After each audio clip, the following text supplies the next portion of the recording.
Hello and welcome to the Science Fiction and Fantasy Podcast. I'm your host, Mookie Spitz, and I'm overjoyed to have a science fiction fan amongst us in the factory. Welcome aboard, Lee Kantz. Hey, Mook. Thanks for having me. We've been almost lifelong fans, known each other since high school, and been talking about science fiction probably, since the, second time we met. So, yeah, it's great to be here, and sounds like it'll be a fun discussion. What I love about it is we disagree, I think, more than we agree. So whether it's Star Trek, the original and only series, or Steven Spielberg, whom I know you have loved, E.T., Close Encounters. I've always been on the sidelines trashing the guy. How dare Steven Spielberg meddle in science fiction? And he has created some of the most iconic, most successful science fiction movies ever. So much for my opinion. But I thought bringing you on the pod would be a nice exchange that our listeners would love to enjoy, because we're the boomer Gen X cusp generation growing up and into science fiction over all these years. And we've seen it go through all these changes out from under us. And we've still retained our irascible opinions. And we continue to disagree as much as we agree, I think. Yeah, mostly, but I think we always respect each other's opinion. And you might find that my opinions have shifted a little bit about some of the names you've mentioned. So now you're agreeing with me. That's actually the real reason I brought you. I finally won you over. No, seriously though, I respected your opinion too. So let's respectfully continue to disagree. Yeah, and I think you and I have talked in general just about storytelling and good writing over the years, and I think there is something to be said about the writer who really knows how to tell a good story but is a horrible writer. And some of those books I really enjoy. Some of those shows I enjoy. I think, you mentioned Spielberg. Close Encounters, great movie, but the whole way the story unfolds, it's really kind of, he got to be a better story later on. Better storyteller, I should say. Well, frankly, a lot of Close Encounters made no sense. Right? Yeah. So from a storytelling point of view, you want to balance character and human emotion and drama that emerges in an organic, natural kind of way with some kind of sense and logic and scientific credibility. At least you'd hope for a little. Right. And Close Encounters, although it was a monumental hit and it introduced amazing FX at a time where there was no CGI. It was all hand-drawn, actual sound stages and sets, and a lot of matting and extras of old school Hollywood filmmaking.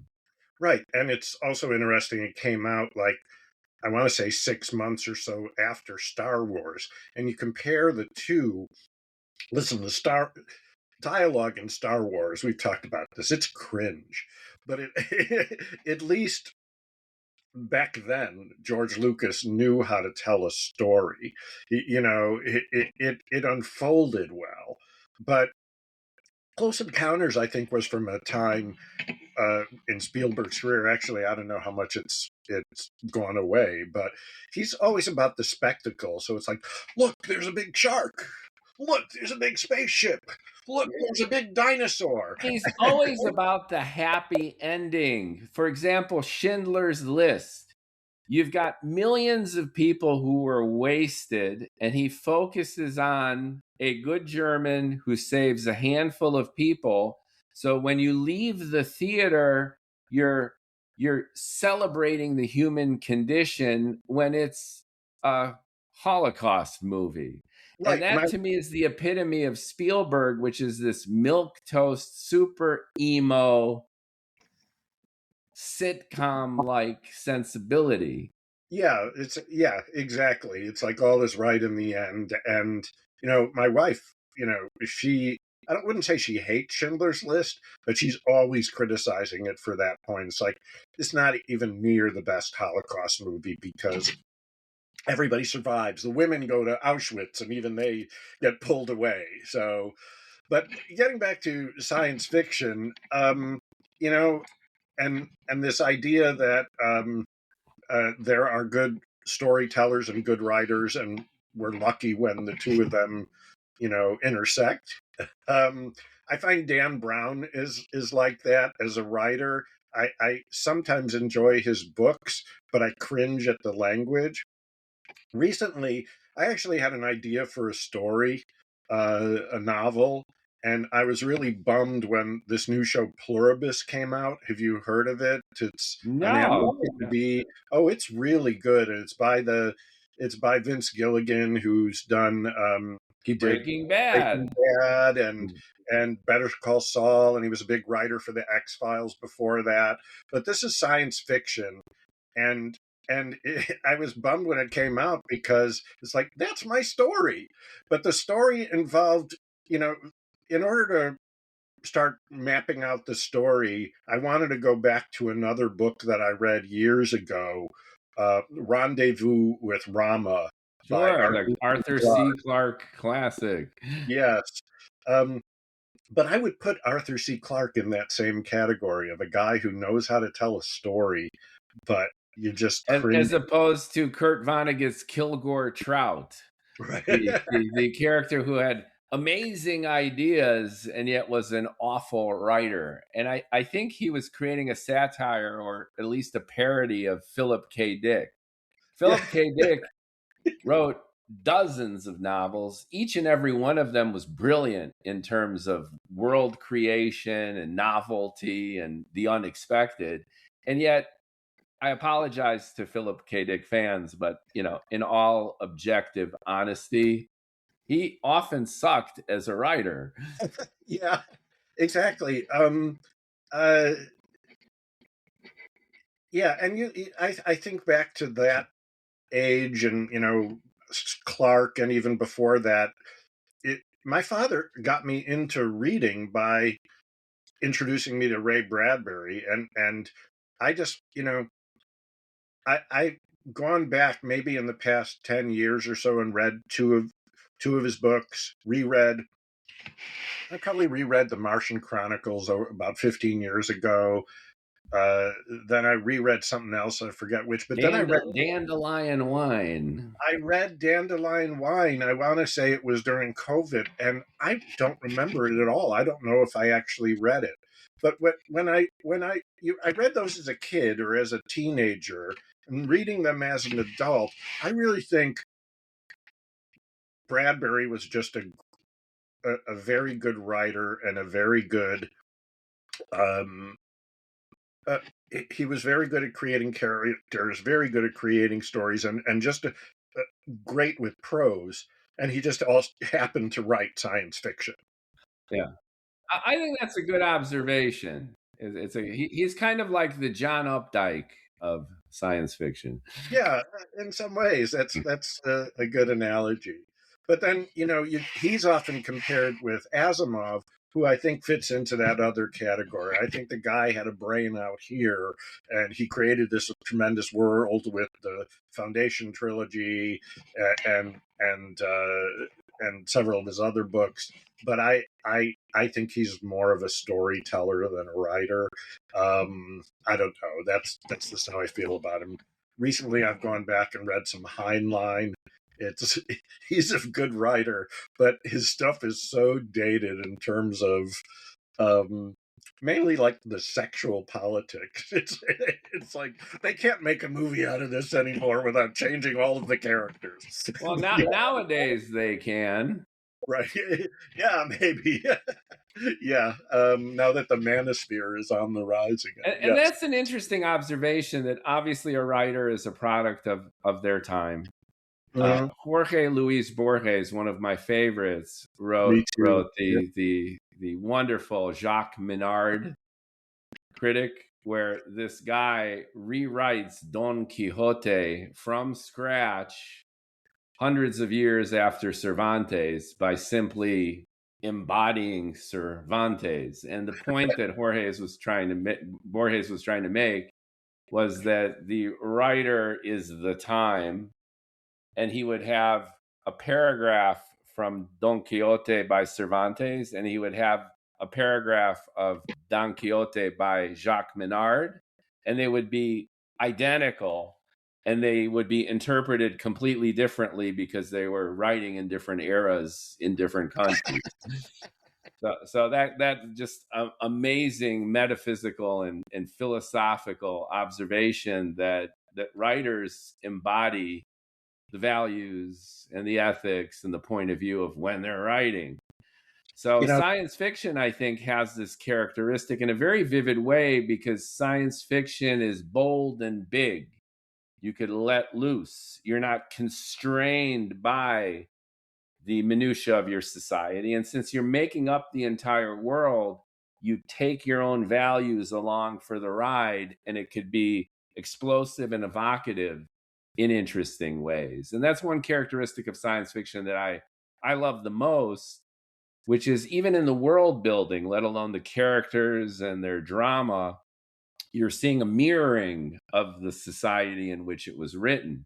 And you and I grew up with the old Star Trek episodes, and the values were so different. You had the Prime Directive, but you did have Captain Kirk to this point running around nailing aliens. the short skirted. He was a xenophile. He was Right. a xenophile, and it was Yeah. unabashed. William Shatner embodied that Magnum PI Beretta machismo.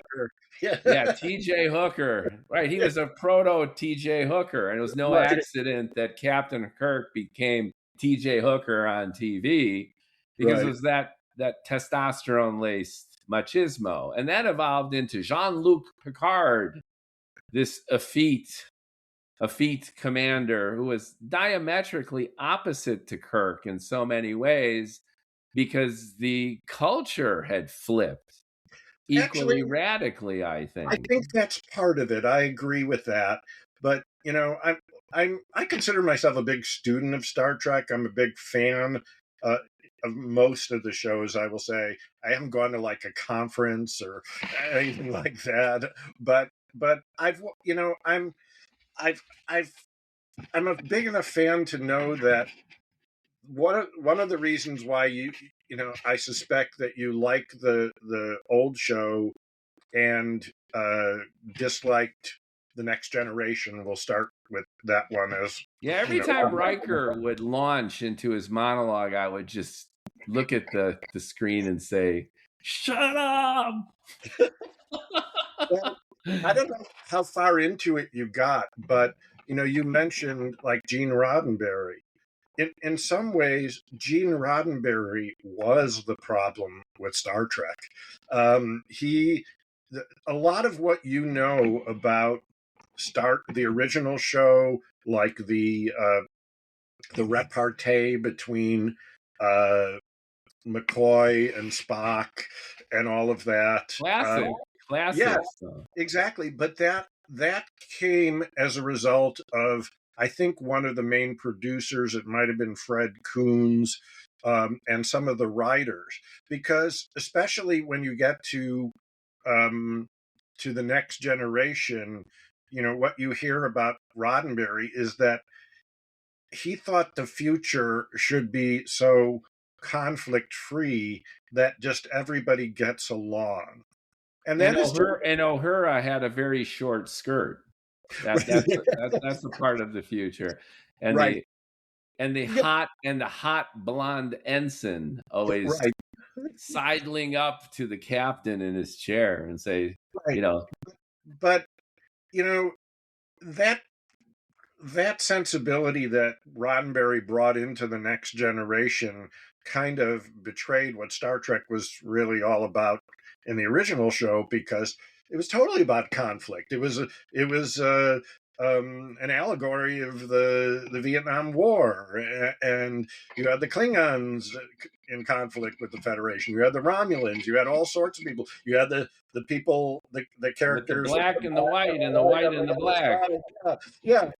So conflict, and how do you have drama without conflict? That's like the main ingredient of drama is conflict. And so that's why I think the Next Generation, particularly in its earliest years, kind of felt very, what's the word, sanitary, very stiff. And I think it got a lot better as the years Yes, went it by. was so stiff that it made me limp. I couldn't stand it. Everyone was raging about Star Trek, The Next Generation, and I checked out. Yeah, and you might have checked out just at the wrong time, because the next show after that was Deep Space Nine, and that was really the first show created where Roddenberry had nothing to do with it. He had passed away. And that show starts off amid total conflict. The captain, the commander of the space station, he doesn't even want to be there. He holds resentment against Picard, who just appears in the first episode as kind of a transitional thing for being responsible for killing his wife, and he's in conflict with his first officer, and they're overseeing a planet that is kind of like uh, uh, it's undergoing political changes that are kind of like end of the Soviet Union type of transitions. And so there's a lot of conflict. There were a lot of episodes that were just dark, much better characters. And I would say of that generation of shows, if you will, I enjoyed that much more than the Next Generation, and especially Voyager, which I think gets even more sanitary and wooden. One of the issues of the Next Generation, and especially Voyager, was this idea of political correctness and preachiness. And I felt, not to criticize the woke, which is now so much in fashion, Right. but I felt talked down to and lectured on the mores of political accountability, social responsibility, and humanity. And yeah, I think that's a fair criticism of the Next Generation and of Voyager. But Deep Space Nine went to some dark places. It wasn't always like the characters weren't always these upstanding characters. They were flawed. The situation they were in was not rosy at all. It was kind of like Star Trek stands still. They're overseeing the space station, and the universe is coming to them with all of its conflicts. Well, that's a mere reflection in the whole dynamic of the show, because instead of boldly going where no man has gone before, which, by the way, is the best roast of a celebrity ever, when Yes. the one comic is nailing Shatner, and he looks at him, and Shatner is inflated in his age, right? Right, yeah. And then he goes, "Look at you. You have boldly let yourself go." I missed that. It's just terrific. Terrific. Yeah. Well, anyway, the USS Enterprise, NC 1701, NCC 1701, amazing, with the flying saucer on top and the rockets. Apparently they were arguing what kind of ship they would make, and the one guy wanted a flying saucer, and the other guy was like, "It's so cliche." And then the other one was, "It's just a rocket," but that's cliche too. So they combined the cliched UFO flying saucer with what we knew about rockets, right? And glued it all together in that very distinctive shape, and using the plastic models and the fake sets. But they boldly went where no one had gone before. It was a sense of adventure, which goes back to our origins even as a country, the westward expansion, Right.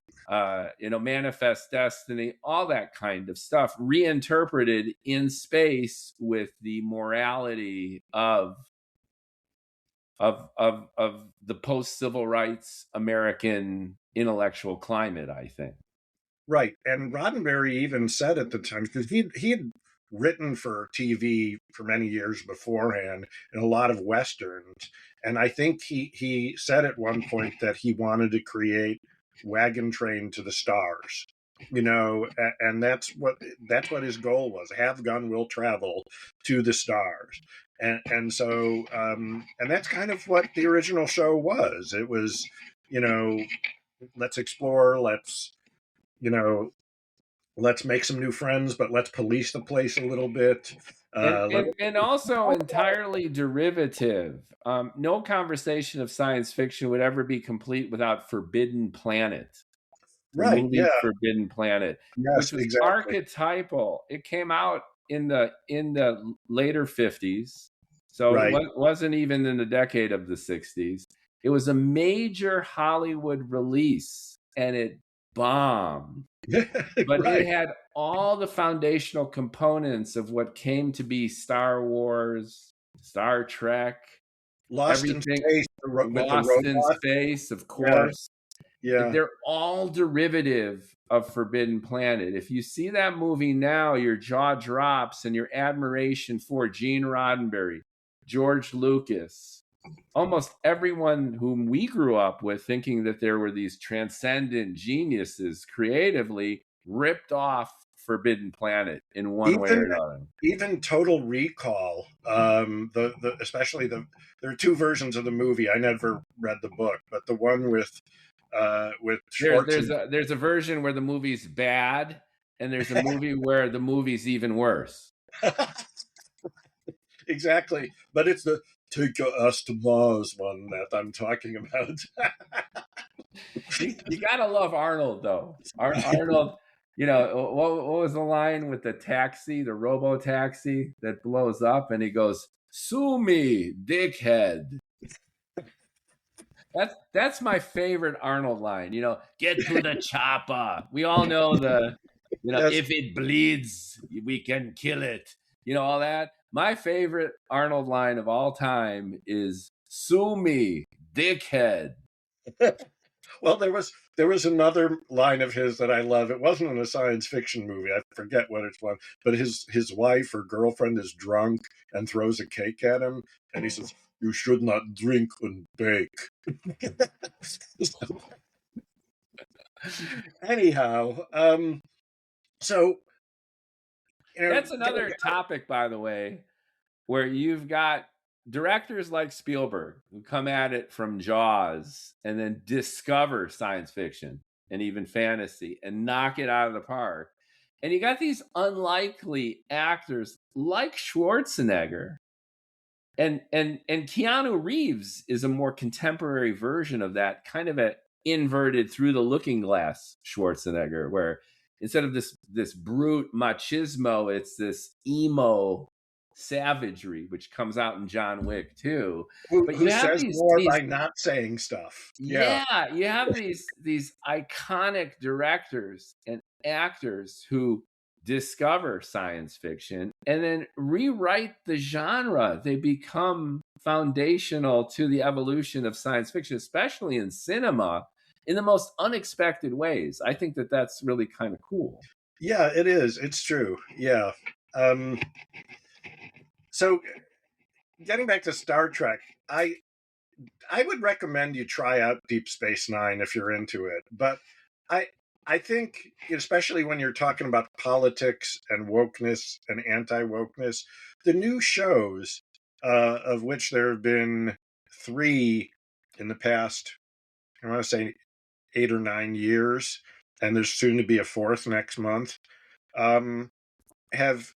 It doesn't die. Star Trek can't die. Yeah. Well, it should be interesting to see now with Paramount's new ownership and their, courting of the MAGA world and Trump?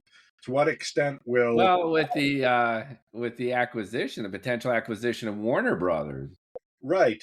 But even without that, with the David Ellison, uh, getting the deal approved for Skydance to purchase Paramount, I wonder what Star Trek's future is, because David Ellison is a lot like Wolfgang Van Halen. Okay, they're both talented in their own right, but how far do you think these guys really would have gotten without their dads? Right.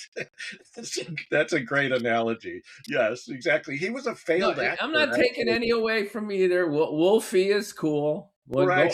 keep rocking, Wolf. That's great. But David Ellison is the same way, which is like, all right, well, all accounts are that he was left-leaning and a Democratic donor, but buying out Paramount first, and now looking at Warner Brothers. Well, look at Bezos. Bezos bought the Washington Post. I know. Which was one of the dumbest moves he's ever made.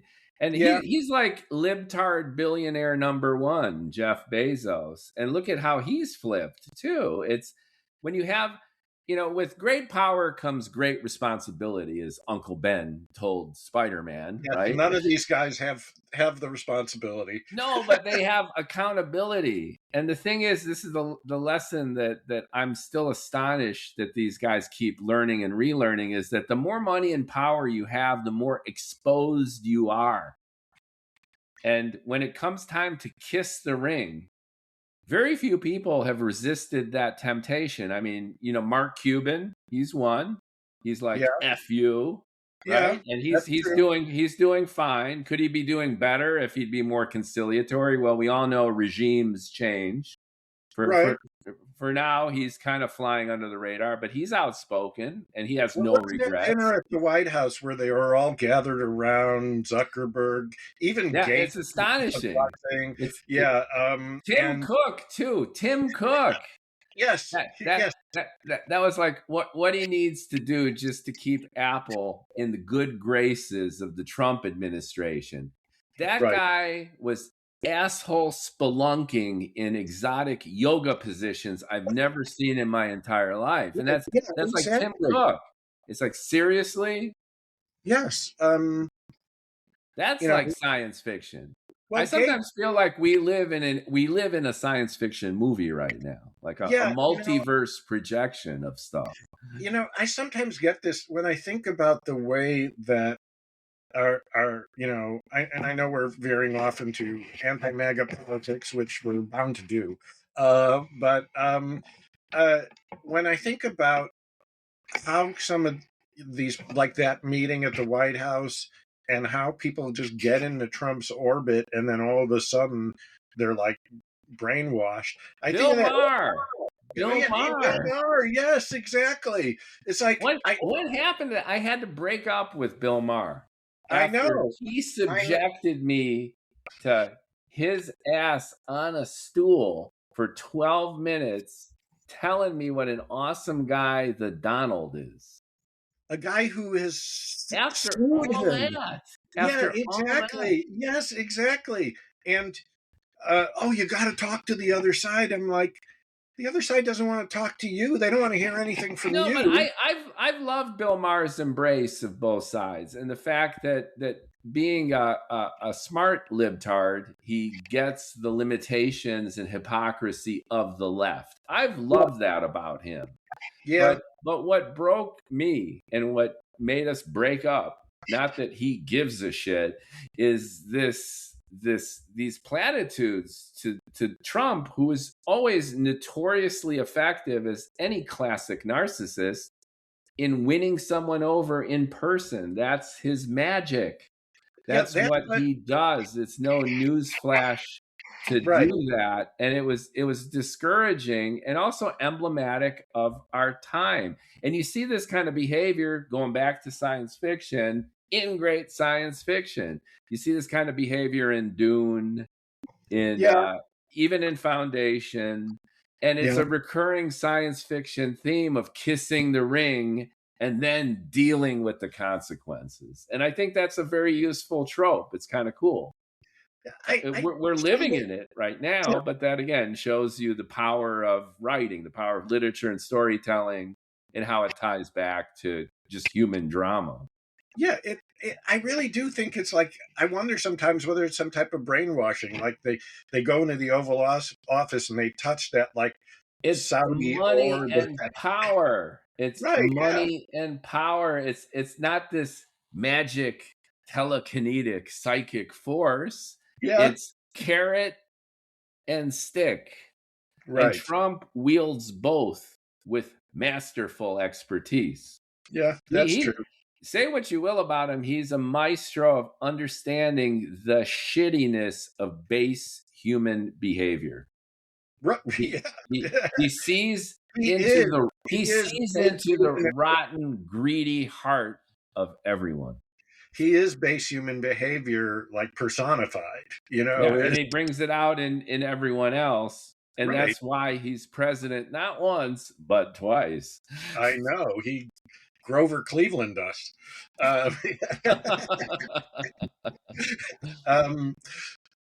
Yeah, and it's going to be very interesting to see what happens when he goes, because I don't think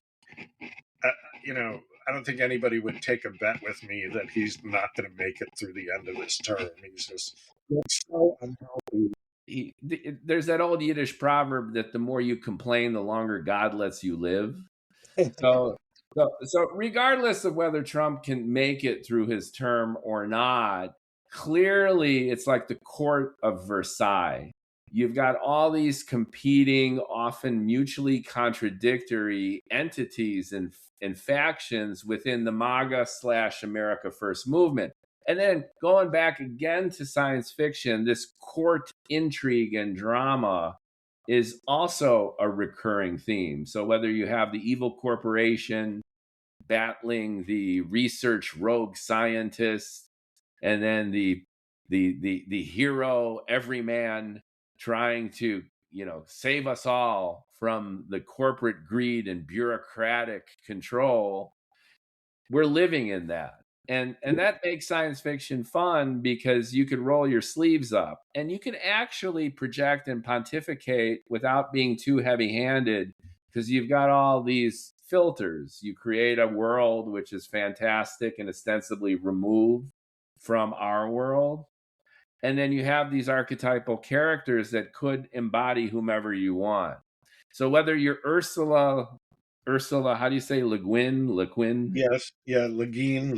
Yeah, I love her writing. I think she's great. But and it's refreshingly female, right? Because it's a sword fight of a contest for most science fiction, mostly male.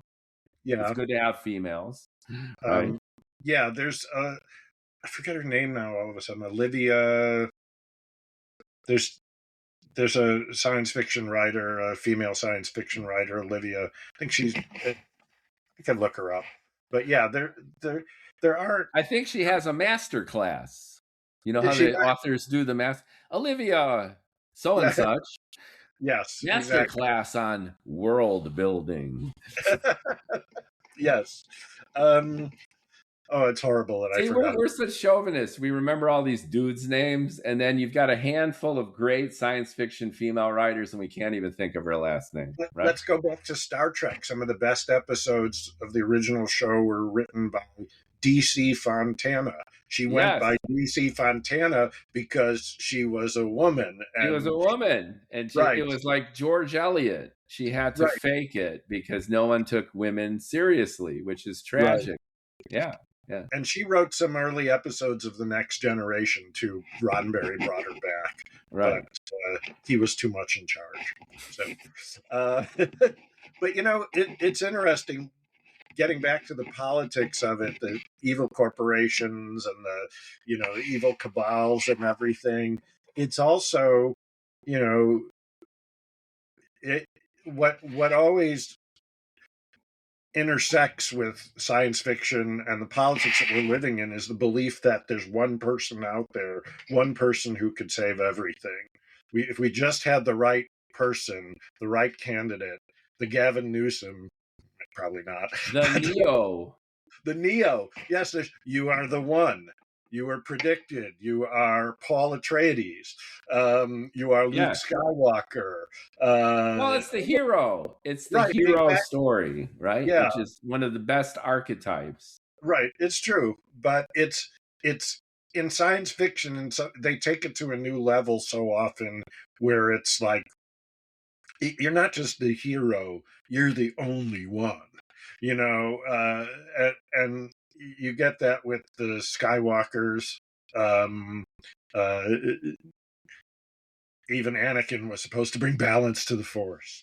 Well, even the Mandalorian, you have this superhero of of a mercenary, and he's the only one who could bring Baby Yoda back, right? And then you have Baby Yoda, right? Who is the prodigal Muppet.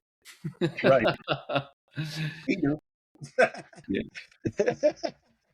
That was great stuff, right? I know. I wish they wouldn't have gotten rid of it, but that's another show that went off the rails in terms of storytelling. Where I've been having trouble with. I'm not enjoying the new Star Wars TV shows. I'm like the only person in the world who. I think Andor sucks. Me too. Okay, we agree on something. Everybody was praising this, and I kept falling. I fell asleep during I watched the first season. I'm like, okay. The second season came out. Fell asleep during the first episode. Andor sucks because it's bloviated pontification and pretentious bullshit. It's not about the characters and their emergent and organic quest for a goal with concrete obstacles that get in their way, but it's this ongoing melodrama of fan jerk off. And it's, to me, it blows it on all these levels, and I don't get it. I don't get it. It's really the opposite of Rogue One. Remember Rogue One? Rogue One was the masterpiece, I think, of the whole Star Wars saga. It was the one movie where everything came together on point. It respected the Star Wars universe to the T, and it did it the old school, the original from the nine, right? It was the best. It nailed it.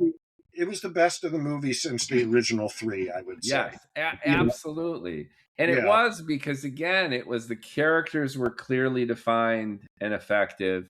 It was driven by a good story. And even though the entire story was superfluous to the saga, right? It's the backstory of the secret plans to the Death Star. It's kind of like Pirates of the Caribbean being a ride at Disneyland that they turn into an awesome movie. It's like you'd never expect it. It's the last thing you'd expect to be an awesome masterpiece of cinema. I think the first Pirates movie was terrific. And it's terrific for a lot of the same reasons, which you have great, clearly defined characters who are compelling. And there's a very clearly defined goal. And then they just let them loose and go for it. It doesn't spin in its own pretentiousness. Exactly. This gets back to what we started with, which is good storytelling versus good writing. And like what you said about the next generation, where you feel like you're being preached at, and the characters are telling you the story instead of living it. Let's get back to your favorite director. and somebody that who discussed Christopher Nolan. Right. Are you thinking?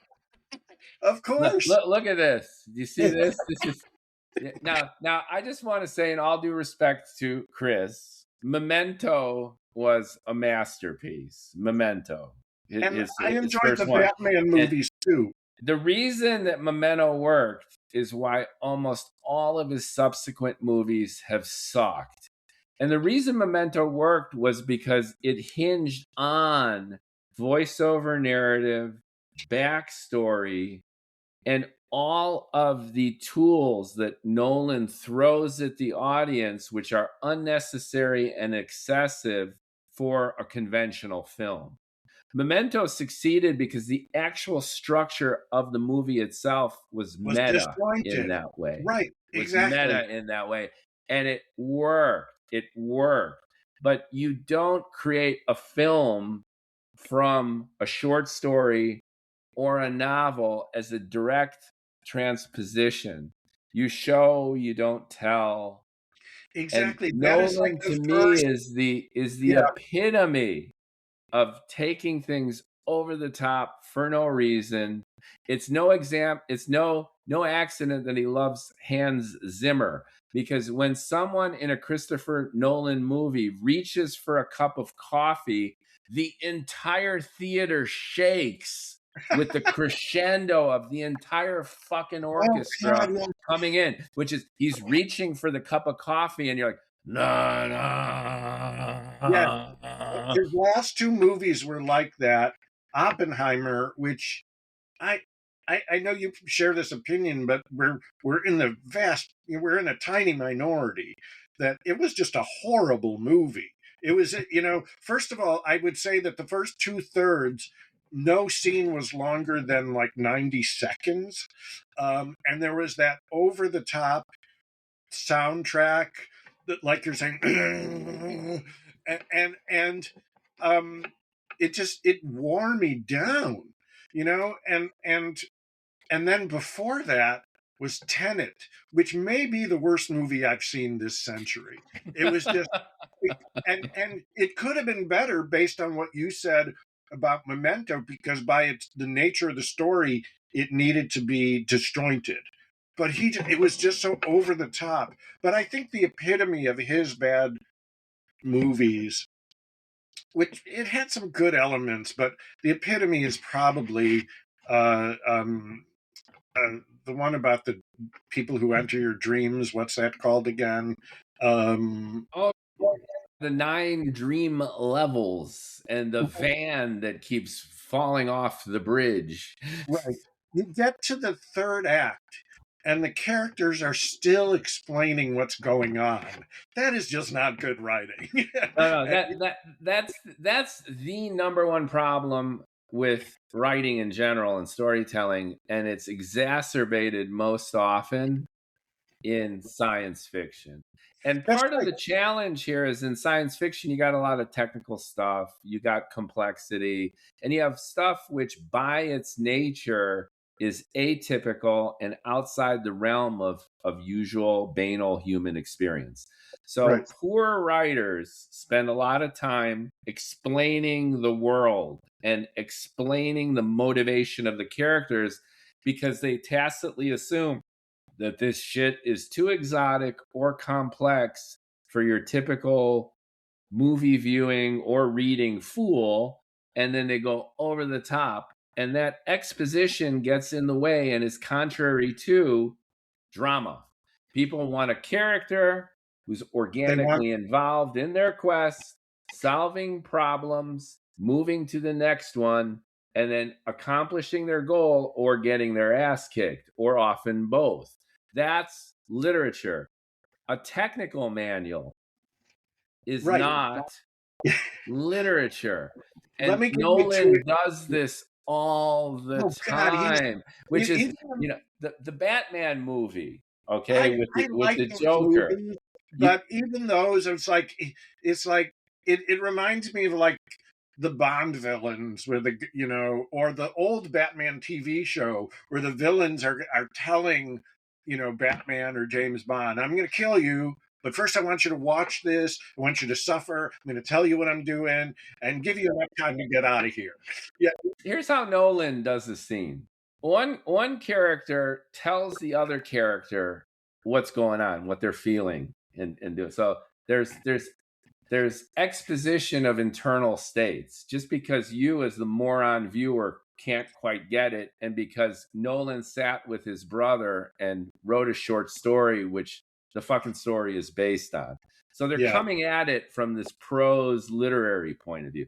So the one Inception. Inception, that's the name of it. Inception, right. So the one, we blocked it out because it was so horrible.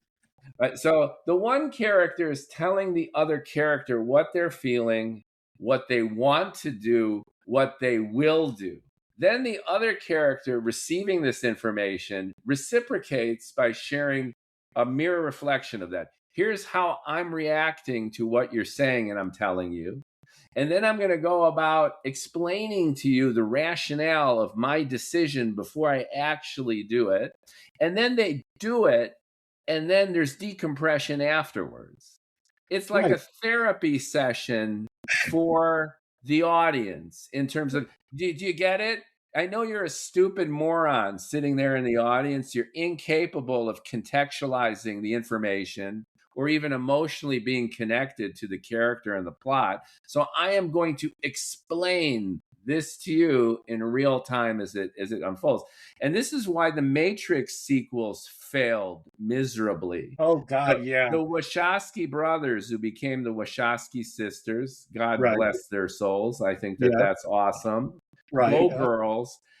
They forgot their own lessons in great storytelling. The first Matrix works, even though there's a lot of exposition. Okay, Lawrence Fishburne is awesome just talking. He's like Morgan Freeman. He could just keep going forever, and you're like, well, all right, you're into it. So it is a little excessive, but not only is it tolerable, but it's stylistically central to the movie's motif, the Lawrence Fishburne's exposition, right? But the reason the Matrix worked so well is because Neo has no idea what's going on. He gets the knock on the door. You've got the people, sweeping in on him.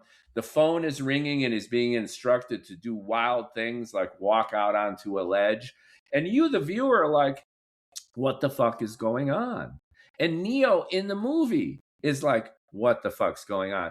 And as Neo experiences his own adventure, right, and realizes that he's a human battery put there by the AI, and then the real world is just the simulation, you're discovering it with him. And that is so incredibly powerful. What happens at the end of the movie? He's literally at a phone booth calling the mainframe and telling him that he's going to organize a revolution and that we're going to come and kick his ass. And then he flies out of there and you're like, yeah.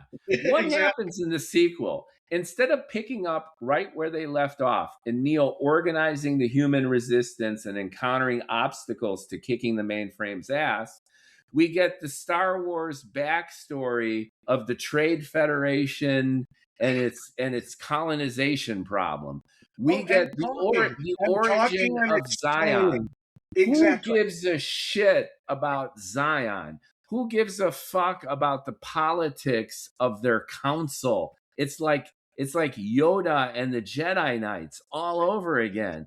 And it sucked the life out of that fucking franchise within the first 20 minutes of the movie, and it never recovers. The very last one that came back after many years, where he's like a catastrophic. That was the biggest cinematic turn one of them I've ever seen. Absolutely. Yeah. Which is like exposition on top of exposition. Who cares? It's about a hero encountering obstacles, figuring it out, and kicking ass. That's what we want. Instead, we get dialogue. Right. And what is a common element of science fiction and fantasy that makes it differ from so many other genres? It's the suspension of disbelief.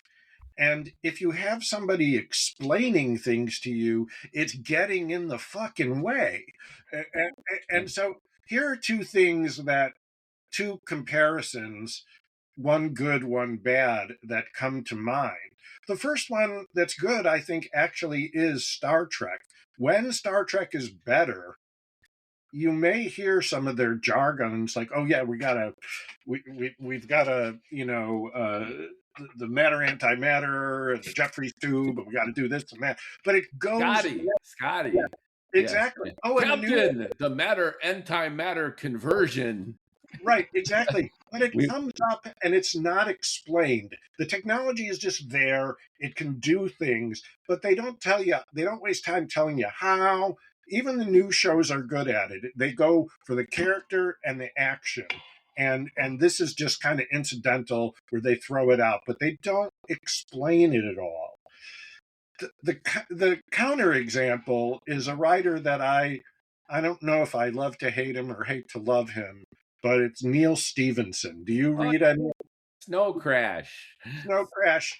I read that one a long time ago, but Cryptonomicon and especially Seven Eves.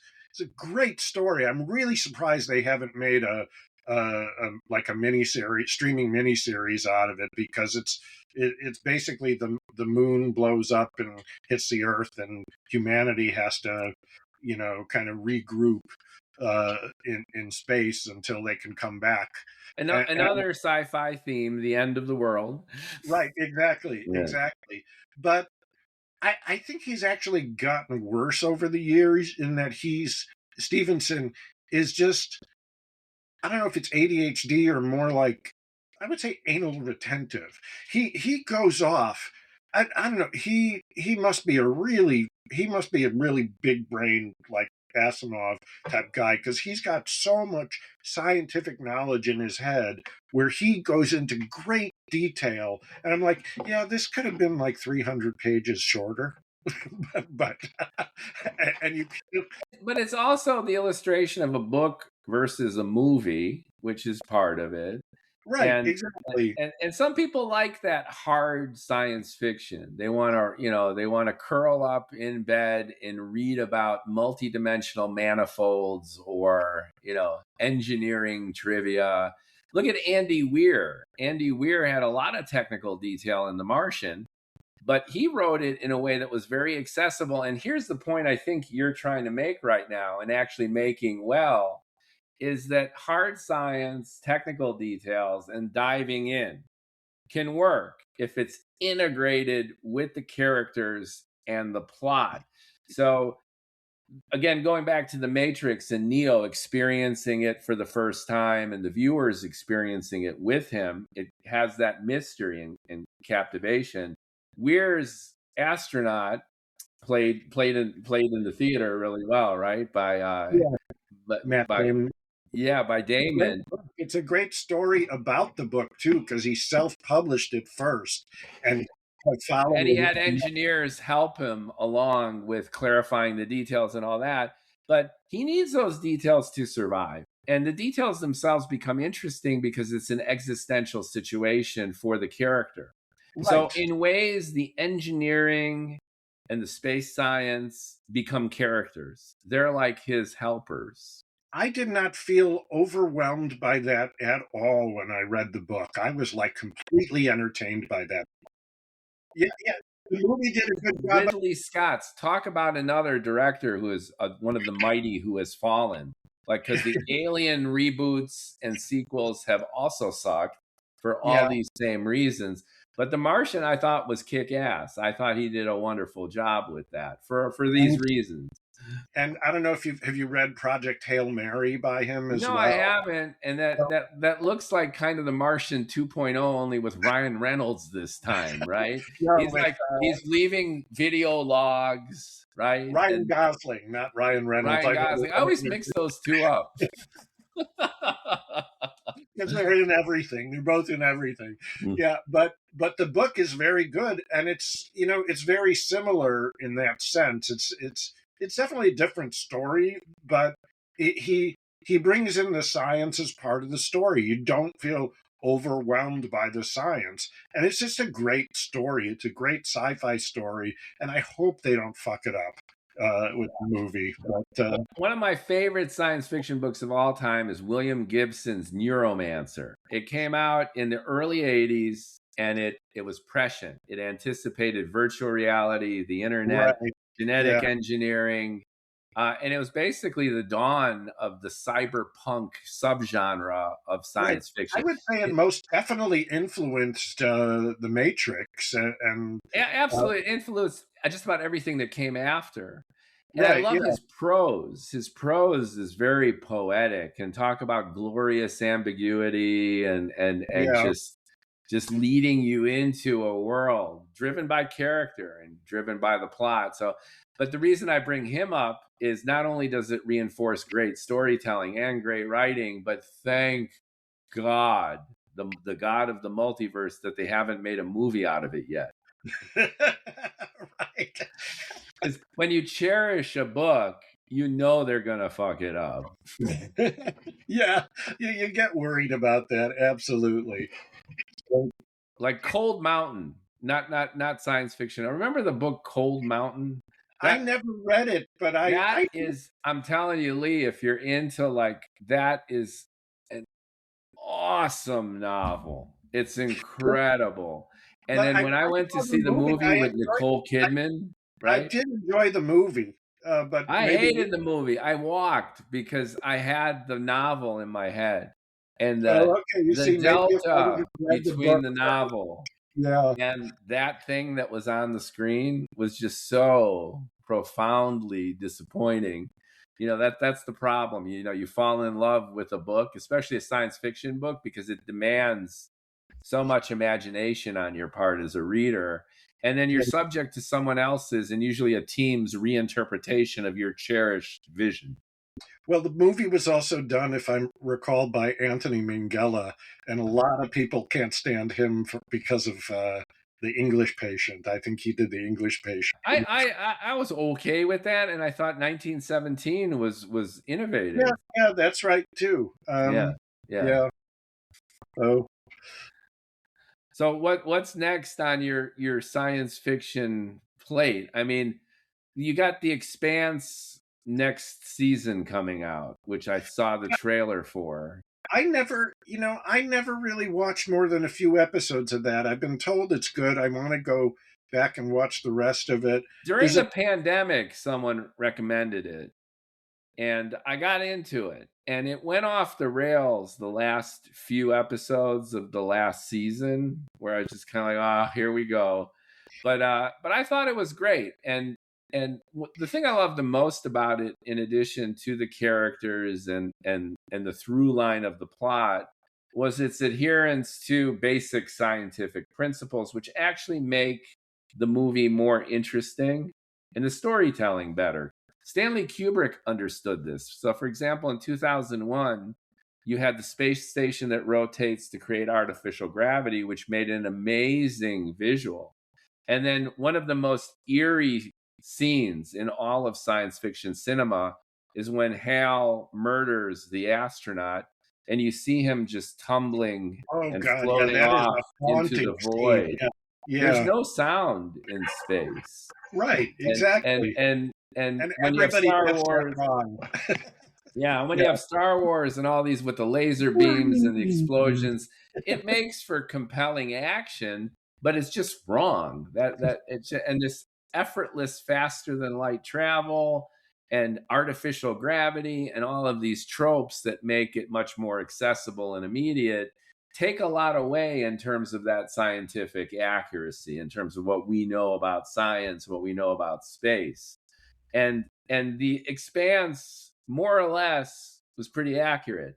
So you have gun battles in weightless environments, and Mhm. when the people are wounded and bleed, you see the globules of blood, and then they're floating helplessly. that Right, yeah. that's that's great imagery, and you have a Yeah, lot of gore and dreck, which in a weightless environment is exacerbated, yeah, and they that's depict pretty that cool. in a very I should compelling, shocking kind of way, and that's really kind of cool.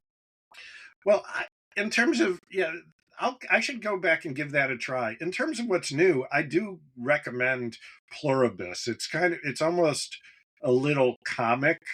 It's got that kind of Better Call Saul, Breaking Bad vibe to it, but with a really a very interesting and fun science fiction story.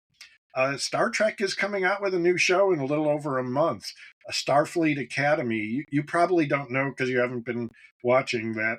Discovery, went through a black hole and emerged in the 30th century. So Star Trek is way into the future now, and that show's gone. But Starfleet Academy takes place in that time, and you've got an Academy Award winning actress and Holly Hunter leading the cast as the head of the Academy. Uh, Paul Giamatti of all people playing a villain, so it's got some promise.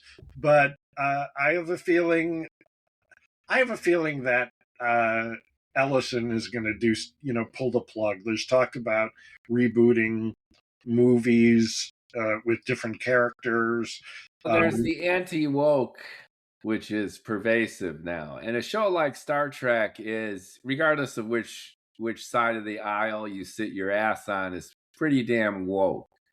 Of course, yeah. I mean, that's been the show's essence. It's the show's DNA from the beginning. So now you have a filtering and a backlash, and it's conscientious and it's very intentional, and it's going to impact science fiction too. And this is an interesting topic that I don't see discussed too much, or if at all, which is if science fiction comes from largely woke, lefty roots, this idea of civil rights, humanism, with that as an emphasis.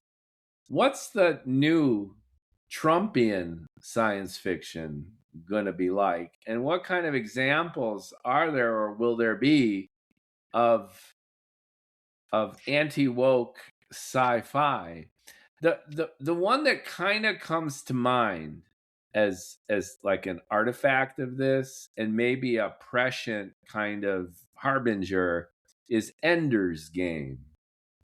Like, remember Ender's Game? Yeah. Ender's Game is really all about the individual. And I think the writer of Ender's Game is not cut from that same libtard cloth that so many science fiction writers are cut from. So I think that's kind of a harbinger of maybe some of the new science fiction to be expected if this trend continues of backlash to the backlash to the backlash. And that in and of itself is kind of interesting. Yeah, I mean, Star Trek Discovery took woke to a new level. They had a gay couple on there, and then the third season they introduced a non-binary and trans couple. And so did Star Wars. The Star Wars 8 and 9 were very, very woke-esque as well. Yeah, that's right. And there was I belonged to just a few fan groups on Facebook, and the anti-woke stuff, it's like, are you kidding me? You're complaining that Star Trek is woke? But that's what I mean, which is the new lens, and the new norm is antithetical to a lot of what we grew up with as, North suburban Chicago, middle class Chicagoans. Right. So it was tacitly assumed that that's what the worldview was, and we naturally embraced the sensibilities of the old and especially the new Star Trek. So this younger generation, with the groypers, the ones who are cheering Nick Fuentes and now even Tucker Carlson, Charlie Kirk. The Bronze Age pervert lovers, where the disenfranchised Gen Z and even Gen Alpha males are lurking in their basement, playing video games and hating on the world. And this is the sensibility and type who would be naturally drawn to this genre, which is its escapist and a way of projecting some of their desires and their hatred. So I think that that's interesting to think about, which is the evolution of science fiction in this direction, because the new and younger audience is quite different from the audience that came before. Yeah. Let me make sure. No. Okay. Um, yeah, and it also, to bring this all back home, it almost makes you wonder whether some of these people who claim to be fans of shows like Star Trek, they originally liked it in the first place, not because of the politics, but because Kirk was banging all these chicks. I think that that's a great observation. And that's one reason that I have adored the original series and why I had an allergy to its evolution. Because again, I'm a boomer Gen Xer, and Yeah, I'm in the Michael Shermer camp of the older compared to the younger generation now, the fuddy-duddy guy who looks at the signature line she, he, him, her and wants to barf. And you know me, of all people, I embrace LGBTQ rights. I am a humanist. I am very much to the left of the spectrum, at least in that conventional sense, when it comes to civil rights right. and fairness and equity that way. But I too have this allergy to a lot of its excesses.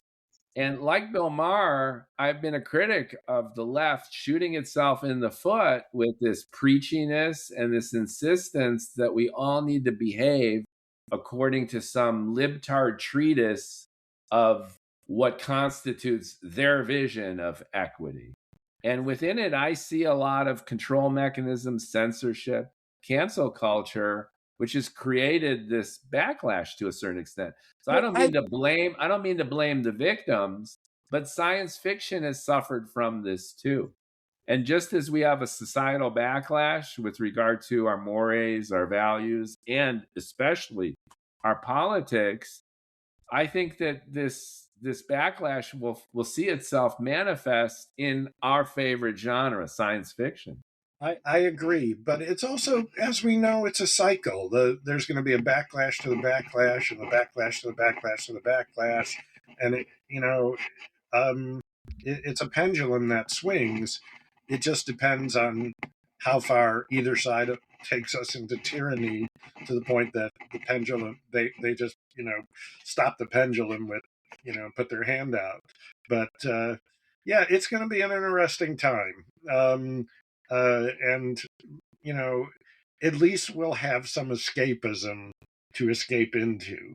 Yeah, yeah. And now the non-human component is becoming manifest too, which is artificial intelligence. I think these predictions that AGI is imminent are premature and naive. I think that the architecture of the large language models as we know them now with their predictive technology and even the reinforcement learning models of the robots are not going to get us to AGI. I think it's an Right. emergent phenomena, and I think the only way to really do it is to probably create these virtual simulated environments which are akin to Darwinian evolution. That if we do get a brain in a box, it's going to evolve much like we did, and we'll have absolutely no idea how it works from a technical point of view.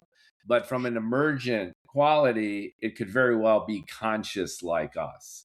So I think that's likely, and it's a little ways away. But that all said, it's like we're not just dealing with left and right now, and we're not just dealing with white and black and rich and poor. We are now entering a new age of humanity where it's us and the machines. And these machines, however they evolve, will really be like a different species. We're going to have commonalities because I think consciousness in general has a universal kind of quality to it.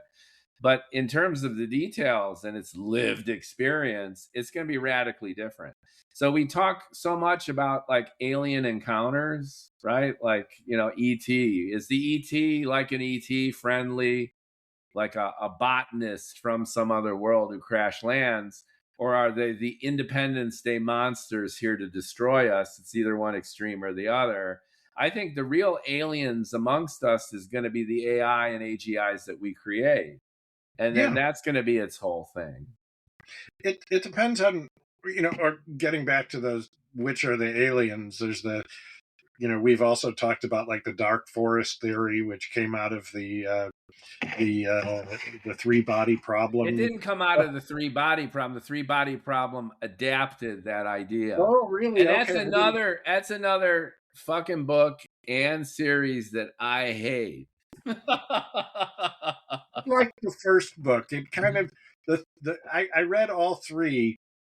The third book, it was like the writer just dropped acid during the whole time. It's not just that, but it really made no sense. And we don't need to go into the minutia of it. Yeah. But, why would the aliens announce anything at all? And the other one, all that string theory bullshit. I was like, get out of here with this. Yeah, you hate string theory. I hate string theory. The idea that you're going to paralyze humanity by shutting down the Large Hadron Collider is like, that's the most useless boondoggle that physicists have likely ever created.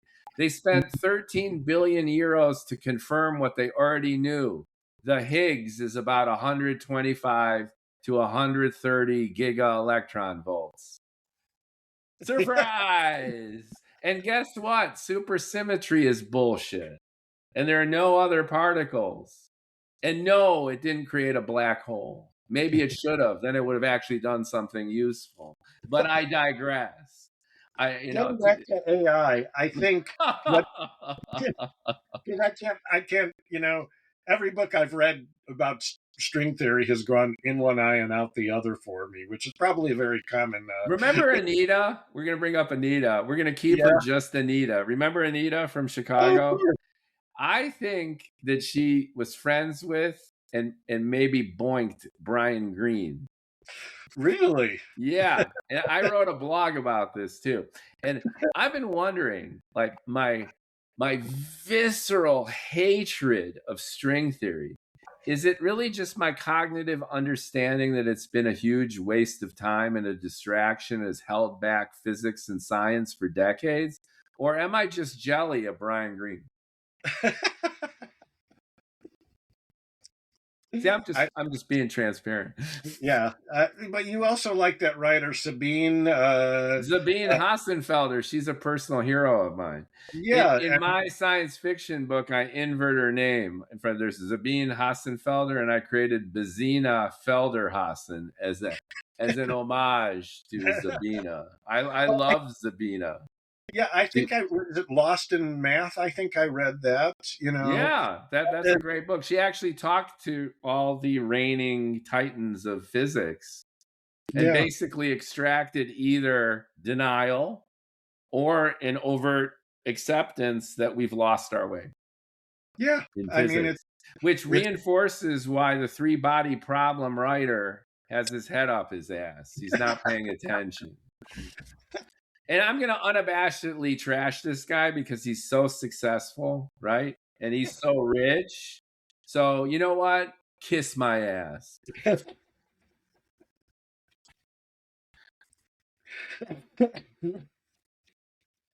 Okay. Getting back to AI, I think what's going to be interesting, where you said it's going to be us against the machines, I don't necessarily know that's the case. I wonder whether it's going to be us as machines. I wonder to what extent, particularly when we can manipulate our brains and manipulate our bodies a little bit more, live longer, to what extent are we going to just kind of merge with these things? It's actually the Borg. Right. The Borg is one Star Trek theme. Also in Discovery, they come across this sphere that contains knowledge of 100,000 years of galactic knowledge. Yeah, 100,000 years of DEI. Right. But it's dying, and it comes upon Discovery, and it merges with Discovery. So, in a certain sense, Discovery has like this AI knowledge that goes back, millennia. And it reminds me of this idea of like merging with a higher intelligence, because the thing about AI and what really differentiates it from from humans, it is not just an awareness that's different, because we have the awareness, we have, that self-awareness that people are predicting will eventually come with AI. But what AI has over us is the knowledge of everything out there that we can't hold in our brains. Unfortunately, it's the knowledge of everything that's on the internet. So that's But not for long. The newer training models are lived experience. So they're pumping in video, even tactile stuff, yeah, audio. yeah, So they're adding dimensionality, and you're absolutely right. And that's one reason the LLMs are so limited, because it's just alphanumeric stuff, right? right. And it's devoid of any real dimensional It's meaning. garbage in, I garbage out. I Yeah, know this dude. I've been conversing with him, and you know how that guy in Canada, for example, fell in love with his bot, and then his bot convinced him that he's this transcendent genius, and he solved everything from quantum theory to whatever. And then you read about people falling in love with their bots, or their bots convincing them to do stuff, even commit suicide. There was a lawsuit about that too. yeah, yeah. I think I read So about that. in my orbit right now, there's this guy, and he's smart. He's smart. He's training Claude to do some really sophisticated stuff, but he's under the notion that Claude is his co-sapient companion, and he's attributing all of these emergent qualities of consciousness to fucking Claude. So, it's already happening. Yeah. But I agree with you in principle, which is it's not just us versus them, it's a mingling. And one of Musk's ventures, right, is the human AI connection. Right. Right? Augmentation. Yeah. Yeah, so I think that's fascinating, and this idea of extending our bodies, with new limbs, with new sense organs, with new capabilities, is science fiction now to a certain extent, but it's going to be a part of everyday life. Yeah. Right. And then with that comes immortality, or at least extended life, where if we can get beyond the biology, the raw biology of our bodies, and the ticking clock of our telomeres at the end of our chromosomes, which apparently age us, right? And these other factors, then who knows, right? We could just be brains, not so much in a box, but in some kind of interface that can keep us alive and then can extend our sensibilities. And to your point, having access instantaneously to that trove of knowledge is like back to the Matrix. Like, you want to learn how to fly a helicopter? Well, here's the patch. Just right, plug yeah. it in, and all of a sudden you're doing it. And that begs the question of the joy of learning, the joy of creativity, and really the intentionality of really understanding the world in any kind of meaningful way, because being human is encountering the resistance to knowledge, is encountering an effort that it takes, the work that goes into learning, the work that goes into creativity. And when it becomes an instantaneous API plugin in the back of your head or whatever, then what's the goddamn point, really? Is it going to elevate to some new level where you're doing super cool stuff we can't even really conceive of now? Or does it commoditize and trivialize all of reality? And that's an interesting theme. And that goes with the multiverse idea too, which is like, what's beyond all limit, where everything's possible, nothing's real. And what's the value of life if there's no struggle to it? I don't know. Yeah, it's a good question. I mean, I don't yeah, know. I like And the science living fiction's longer been part. grappling with this, right? Yeah, I Since like the living longer part, though. Let's bring that on as quickly as we can. yeah, So, Sean Carroll on his podcast discussed this with a guest, and Sean Carroll decided that he doesn't want to be immortal. Okay, Sean Carroll, he's cool. I love his tone of voice too. If you know Sean Carroll, he's like, hello everybody, and welcome to the Mindscape podcast. He sounds like he's tipped a few already, but he's really brilliant, and he's an awesome storyteller and an awesome educator. So I like him. I'm a Sean Carroll fan, even though he's got a little bit of string theory blindness. He's very conventional and he's very institutional. His status is very important in the academic community. So don't expect the next relativity theory from Sean Carroll, right? He's not a paradigm buster, but he's awesome. So Sean Carroll, long story longer here, was with a guest, and they were talking about this subject that we're into right now, which is extending human life. And rather than be immortal, Sean Carroll decided, or at least shared, that living about 10,000 years would be just right for him.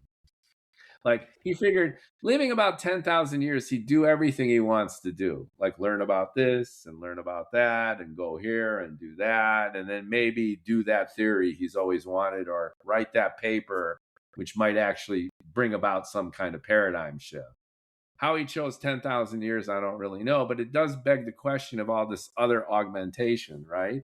Within 10,000 years with the technology, are you going to be able to see in the ultraviolet? Are you going to have like a computational mechanism plugged into your fucking head so you have all of the world's information at your beck and call in a nanosecond? Mm-hmm. I mean, I don't know. Going to ask Sean Carroll. Called Requiem for Methuselah in the original show, about a guy who has lived for thousands of years. That was a great episode where, it's a Shakespearean troupe that the Enterprise runs into when they're hauling ass all over the galaxy. And they meet this dude, and he's kind of like the head guy in the Shakespearean troupe, right? And they're doing Macbeth or Hamlet. And then they get to know the guy, and then they go into his apartment, and he's got like sculptures that look like it was rendered by Michelangelo. There's a painting on the wall that looks like Picasso, and he plays the piano. 2 episodes, but you're right. He plays the piano, and it sounds like Chopin or Beethoven. And then he says, "Oh, I knew these guys." And then the Captain Kirk and Spock are like, "Get the fuck out of here." And then he relates that he was born in Mesopotamia. He was stabbed in battle, and he crawled out of a pile of bodies because he had naturally healed. And he reached the age he is now, and he never got older, and he never died. And then my favorite part of that show is they go, you must love this. I mean, you're like a living vampire, essentially. And he said, no, it hasn't been that great. It's like, I fall in love with people who die. Yeah. And I don't learn from my mistakes. My favorite line was, I keep making the same mistakes over and over again, which I think is very good. There is another story like that. Am I mixing up episodes? I think I got it right. He wasn't with a Shakespearean actor. That was a different one where the Shakespearean actor winds up having been a mass murderer. But I have it combined in my brain that this guy is the Shakespearean dude. No.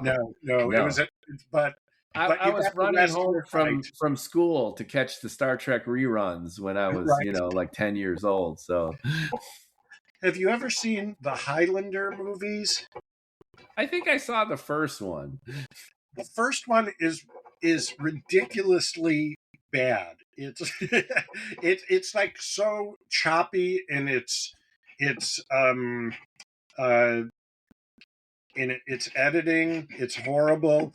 Christopher Lambert, I think, may be one of the worst actors ever. But he just looks good in like a Highlander, he later played Tarzan. He just has this chiseled look. He's like Arnold with no personality. Exactly. Right. But he plays this immortal, and there's a race of immortals that and they have to go around killing each other until there can be only one. When we get back to that theme. And one of them is his mentor, Sean Connery. It's actually a decent role. But the one amazing thing about that movie is who did the soundtrack. Queen did the soundtrack. Oh, I remember that. Yeah, but they never. I think they did that and Flash Gordon, and those were their only two. That's right. Queen did Flash Gordon. Right, the two really like mediocre movies at best. But one of the songs that was really good from The Highlander is "Who Wants to Live Forever," and it's a really beautiful song, and it gets to that very theme about you watch every woman that you've loved die in front of you, but you know, I saw that, and then when the sequel came out, the sequel was like quite possibly the worst movie I've ever seen. That's a bold statement after Inception. God. Yeah. Oh God, this movie made Inception look like a masterpiece by comparison. So it made Inception look like Casablanca. Yes. Oh, and Christopher Nolan, you could kiss my ass too. Here I am sitting in my chair podcasting from this apartment in Orange County, California, right? And then Christopher Nolan riding around in his Bentley. Like he gives a shit. Thinking about how to put too much dialogue into a movie. Oh, he's doing the Odyssey. He's doing a movie version of the Odyssey. With Matt Damon, it's like, talk about a story that's all about action. What type of dialogue is he going to add to that? Endless. Yeah, that's going to be horrible. Do you think it's going to suck? I think everybody's going to love it when it comes out. Of course. And then it's like the sheep. It's going to suck. Like sheep, like lemmings. Yeah. But the one consolation in all of this is, especially with the potential Netflix acquisition of Warner Brothers, give this some thought for a second. A movie. You conceive of, and then you engineer, you produce a movie, and then you need to market it, and you need to bring it to the theaters. You've got like an investment of $150 million before you sell a single ticket. You sell a ticket, and the theater itself, the physical retail establishment, takes 50-60% of every ticket sale just to sustain itself. From a consumer point of view, you're spending $20 for a bucket of popcorn, right? And $12 for a thing of Twizzlers. The experience sucks. Less and less people are going. And for that $150 million, you could create a 20-hour miniseries that people watch and rewatch on demand. So where I'm going with this is, you could probably kiss not only theatrical releases goodbye eventually. It'll be like vinyl records. There'll still be movies, but who's really going? Who's really making them, and who's really watching them? And even movies on streaming services, who has an hour and a half to dedicate to a single piece of content in this age? Yeah. I mean, so I think not only are theatrical release movies about to bite the dust, but I think the idea we have of a movie in its current form is probably going bye-bye too. Don't tell James Cameron. He still has. Speaking of shitty sequels, Avatar 2, oh God, blew the blue kitty.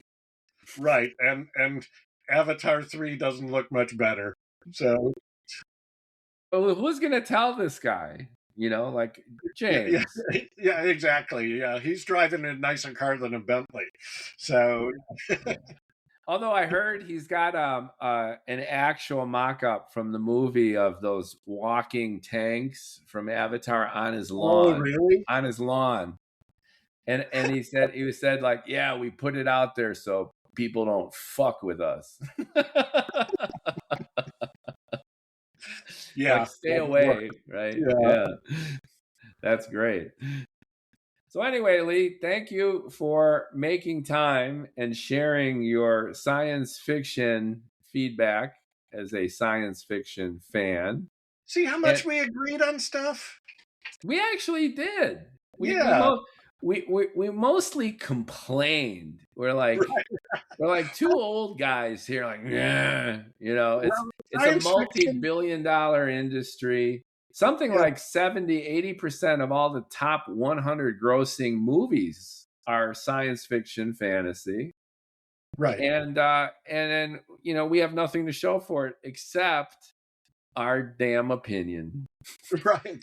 Well, it's like any other genre. 90% of it's going to be crap, And it goes back to Sturgeon's law, which was actually applied to science fiction, which is like 95% of it's garbage. And that's true for everything. Presumably is a mirror reflection, our own opinions. But, these are our opinions to have. And in this case, share. And I appreciate you making time and sharing it. It's been fun for me.